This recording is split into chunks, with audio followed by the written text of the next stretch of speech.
السلام علیکم ورحمۃ اللہ وبرکاتہ۔ بھائیو بہنوں، دوستو، بزرگوں، عزیزو، صدقۃ الفطر کے عنوان سے ہم آپ کی خدمت میں کچھ اہم باتیں پیش کرنا چاہتے ہیں۔ رمضان المبارک کے آخری دنوں میں یہ عبادت اہتمام کے ساتھ ادا کی جاتی ہے، تو اس مناسبت سے اس کی کچھ ضروری باتیں آپ کی خدمت میں ہم پیش کریں گے، اور کل 4 باتیں انشاءاللہ آپ کی خدمت میں پیش کریں گے۔ نمبر 1، یہ صدقۃ الفطر کو جو واجب کیا ہے اس کی لاجک اور حکمت کیا ہے۔ دوسری بات یہ کہ یہ صدقۃ الفطر کس شخص پر واجب ہے اور کس کس کی طرف سے اس کو دینا ہے، اور تیسرا اس کا وقت کیا ہے، اور چوتھا صدقۃ الفطر میں کیا چیز کتنی دینی ہے۔ یہ 4 باتوں پر ہم آپ کی خدمت میں روشنی پیش کریں گے۔ پہلی بات عرض کرتے ہیں کہ صدقۃ الفطر کے وجوب کی حکمت کیا ہے۔ پہلی حکمت یہ ہے کہ یہ شکرانہ ہے، یعنی اللہ تبارک و تعالیٰ نے مہینے بھر ایسی گرمی کے روزے رکھنے کی اور اتنے لمبے روزے رکھنے کی توفیق اور سعادت نصیب فرمائی۔ ماہ مبارک میں بہت سارے ایسے بھی لوگ ہوں گے جنہوں نے زندگی میں کبھی روزہ نہیں چھوڑا ہوگا، لیکن اس سال ایسی بیماری نے ان کو گھیر لیا، ایسی پریشانیوں نے گھیر لیا کہ وہ نہیں رکھ پائے، تو روزہ رکھنے کی اور عبادتوں کی توفیق کا یہ شکرانہ ہے۔ ایک جملہ یاد رکھیں کہ صدقۃ الفطر شکرانہ ہے، یہ جرمانہ نہیں ہے۔ دوسری حکمت تلافی مافات، جیسے فرض نمازوں کے آگے پیچھے سنت نمازیں اس لیے ہوتی ہے کہ فرض میں جو کچھ کمی کوتاہی ہو جائے تو پھر ان نمازوں سے، سنن اور نوافل سے اس کی تلافی ہو جائے۔ تو یہ صدقۃ الفطر اس لیے رکھا ہے کہ روزوں میں اگر کچھ کمی رہ جائے تو صدقۃ الفطر سے اس کی تلافی ہو جائے۔ اور تیسری بات یہ ہے کہ صدقۃ الفطر اس لیے رکھا گیا ہے کہ یہ عید کے دن غریب کی عید بھی عید ہو جائے، اور عید کے دن اللہ کی مخلوق میں، مسلمانوں میں کوئی ایسا نہ رہے کہ جس کے یہاں فاقے ہو، اس دن حالات ہو، کوئی ایسا نہ رہے، اس لیے صدقۃ الفطر رکھا ہے۔ اور چوتھی حکمت یہ ہے کہ یہ روزے کی زکوٰۃ ہے۔ جیسے بدن کی زکوٰۃ روزہ ہے اور مال کی زکوٰۃ مال کی شکل میں ہم دیتے ہیں، تو یہ روزے کی زکوٰۃ صدقۃ الفطر کی شکل میں دی جاتی ہے۔ اب آئیے دوسری بات پر کہ صدقۃ الفطر کس پر واجب ہے۔ جس شخص پر زکوٰۃ واجب ہے اسی پر فطرہ اور صدقۃ الفطر واجب ہے۔ فطرہ بھی بولتے ہیں، صدقۃ الفطر بھی بولتے ہیں، فطرانہ بھی بولتے ہیں۔ تو جس شخص پر زکوٰۃ واجب اسی پر فطرہ بھی واجب، لیکن اس کا الٹا نہیں ہے کہ جس شخص پر فطرہ واجب ہو اس پر زکوٰۃ بھی واجب ہو، ایسا ضروری نہیں ہے۔ زکوٰۃ اور فطرے میں ہم 3 فرق آپ کی خدمت میں پیش کرنا چاہتے ہیں۔ زکوٰۃ اور فطرہ دونوں اس بات میں سیم ہے کہ وہ شخص جس کے پاس 52.5 تولہ پرانے تولے کے اعتبار سے ضرورت سے زائد ہو تو اس پر زکوٰۃ بھی ہے اور فطرہ بھی ہے۔ فرق یہ ہے کہ زکوٰۃ کے لیے ایک شرط یہ ہے کہ اتنے مال پر سال گزر گیا ہو، دوسری شرط یہ ہے کہ وہ مال نامی ہو، یعنی بڑھنے والا ہو۔ بڑھنے والا نہیں ہوگا اس پر زکوٰۃ نہیں ہے۔ تیسری ایک اہم چیز فرق کے طور پر یہ عرض کریں کہ زکوٰۃ نابالغ پر فرض نہیں ہے، چاہے کتنا ہی مالدار ہو، نابالغ ہے تو زکوٰۃ فرض نہیں، لیکن نابالغ کی طرف سے فطرہ واجب ہے، چاہے اس کے سرپرست والد ادا کریں یا وہ مالدار ہے تو اس کے مال سے ادا کیا جائے۔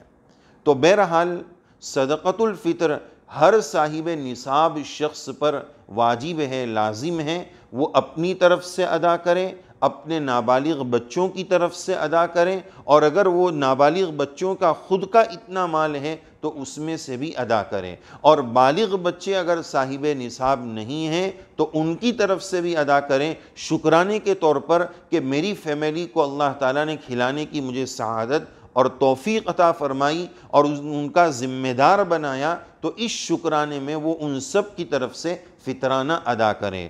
عورت اگر صاحب نصاب ہے، صاحبہ نصاب ہے تو وہ اپنی طرف سے خود فطرہ دے، شوہر دینا چاہے تو دے سکتا ہے۔ فطرے میں اطلاع دینے کی اور بتانے کی بھی ضرورت نہیں ہے، جبکہ زکوٰۃ میں بتانا ضروری ہے کہ آپ کی طرف سے، یعنی شوہر بیوی کی طرف سے زکوٰۃ دے تو وہاں بتانا ضروری ہے۔ فطرے میں بتانے کی بھی ضرورت نہیں ہے۔ شوہر بیوی کی طرف سے فطرہ ادا کرنا چاہے تو کر سکتا ہے، ورنہ اصل جو واجب ہے وہ شوہر پر واجب ہے۔ اور یہ بات بھی یاد رہے کہ چاہے مسافر ہو چاہے مقیم ہو، دونوں پر فطرہ ہے۔ اسی طرح ایک شخص مہینہ بھر روزہ رکھتا ہے، اس پر بھی فطرہ ہے، اور کسی نے عذر کی وجہ سے یا بلا عذر کے روزہ نہیں رکھا تو اس پر بھی فطرہ ہے۔ یہ نہیں کہ چلو روزہ نہیں تو فطرہ بھی نہیں، صائم غیر صائم، مسافر مقیم، ہر ایک پر فطرہ ہے۔ لیکن جو پیٹ میں بچہ ہے یا کوئی مر چکا ہے، انتقال ہو چکا ہے، فوت ہو چکا ہے، اس کی طرف سے فطرہ نہیں ہے۔ حمل کی طرف سے جو پیٹ میں بچہ ہے اس کی طرف سے، یا کسی کا انتقال ہو چکا ہے اس کی طرف سے فطرہ نہیں ہے۔ یہ دو باتیں ہو گئی۔ تیسری بات یہ ہے کہ صدقۃ الفطر کب دینا ہے۔ صدقۃ الفطر عید کی نماز سے پہلے پہلے ادا کرنا ہے۔ پورے رمضان میں کسی بھی وقت دیا جا سکتا ہے، تھوڑا جلدی دے دیں تاکہ غریب کے گھر کی ضروریات جلدی آ جائیں۔ اس کا آخری وقت جو ہے وہ عید کی نماز سے پہلے پہلے ادا کرنا ہے۔ پورے رمضان میں کبھی بھی دیا جا سکتا ہے۔ کسی مجبوری کی وجہ سے اگر کوئی شخص عید کی نماز سے پہلے پہلے ادا نہ کر سکا تو فطرہ معاف نہیں ہوگا، پھر بھی یہ واجب اس کے ذمے میں باقی رہے گا۔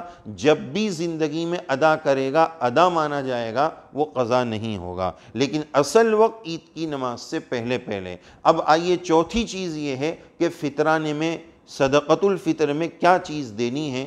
4 چیزیں ہیں، 1 پونے 2 کلو تقریباً، اور 3 چیزیں 3.5 کلو۔ پونے 2 کلو گیہوں، 3.5 کلو جو بارلی، 3.5 کلو کھجور، خشک کھجور، خرما جس کو کھاریک بھی کہتے ہیں، اور چوتھے نمبر پر کشمش دراکس۔ یہ 3 چیزیں 3.5 کلو ہیں، پہلی چیز پونے 2 کلو ہے۔ اور ایک درخواست یہ ہے کہ اپنے مقام پر ان چاروں چیزوں کا صحیح ریٹ کیا ہے، پونے 2 کلو 3.5 کلو کی تینوں چیزیں، اس کا صحیح ریٹ معلوم کر لیا جائے تو یہ چاروں چیزیں بھی زکوٰۃ میں فطرے میں دی جا سکتی ہے، اور ان کی رقم بھی دی جا سکتی ہے۔ رقم دینے میں غریبوں کا زیادہ فائدہ ہے، وہ انفع للفقراء ہے، وہ اپنی ضرورت کے اعتبار سے چیزیں لا سکتے ہیں۔ اور آخری درخواست یہ ہے کہ صدقۃ الفطر میں ہم کنجوسی اور کٹوتی نہ کریں۔ یہ 4 آپشن، گیہوں سے لے کر کشمش تک جو 4 آپشن ہیں، پیسے کے اعتبار سے اس میں اسٹیپ ہے، فرق مراتب ہے۔ گیہوں ایک اندازے کے مطابق انڈین روپیز کے اعتبار سے آج کی تاریخ میں 60-70 روپے کا فطرہ ہو جائے گا، جبکہ کشمش 800 سے لے کر 1300 روپے تک کا فطرہ ہو جائے گا۔ تو یہ مختلف آپشن اس لیے رکھیں کہ اللہ نے مالداروں کو مال جو دیا ہے وہ الگ الگ انداز میں دیا ہے، تو اللہ نے ہمیں مال جس انداز کا زیادہ دیا ہو، ہمارا فطرہ بھی اسی انداز کا ہونا چاہیے۔ جو مسجدوں میں بعض جگہ پر صرف گیہوں کی رقم لکھ کر لگا دی جاتی ہے، یہ بھی مناسب نہیں ہے۔ ہم اعلیٰ فطرہ ادا کریں، ہر چیز ہم اچھی لیتے ہیں۔ سیل فون اپنی ضرورت سے بڑھ چڑھ کر اپنی چادر سے پاؤں باہر نکال کر لینے کی کوشش کرتے ہیں، تو اسی طرح فطرہ بھی اعلیٰ سے اعلیٰ دیں، کشمش والا ادا کریں۔ اور یہ بھی کر سکتے ہیں کہ کشمش، کھجور، جو اور گندم، گیہوں، ان سب کو ملا کر بھی دے سکتے ہیں۔ سب کو ملا کر دیں مطلب شوہر کی طرف سے کشمش کا دے دیں، بیوی کی طرف سے کھجور کا دے دیں، بچوں کی طرف سے جو ہے وہ گیہوں وغیرہ کا دے دیں، تو گھر کے جتنے پرسن ہیں، جتنے افراد ہیں، ان میں یہ چاروں الگ الگ فطرے تقسیم کر کے بھی دیے جا سکتے ہیں۔ اللہ عز و جل ہمیں اعلیٰ فطرہ، اچھا فطرہ اور صحیح مال، زیادہ مال اللہ کے راستے میں، اللہ کے بندوں کی مدد میں لگانے کی توفیق نصیب فرمائے، تاکہ ہماری وجہ سے کسی کی عید بن جائے۔ یہ بہت بڑی سعادت کی بات ہے۔ رسول اللہ صلی اللہ علیہ وسلم نے بھی عید کے موقع پر غریبوں کا خیال فرمایا ہے، اس لیے ہمیں بھی زیادہ طور پر دل کھول کر دینے کی ضرورت ہے۔ یہ موقع سال میں ایک ہی مرتبہ آتا ہے، تو اس میں پوری فراخی اور وسعت کے ساتھ اپنا مال غریبوں پر نچھاور کیا جائے۔ اللہ تعالی ہم سب کو توفیق عمل سے نوازیں، آمین یا رب العالمین۔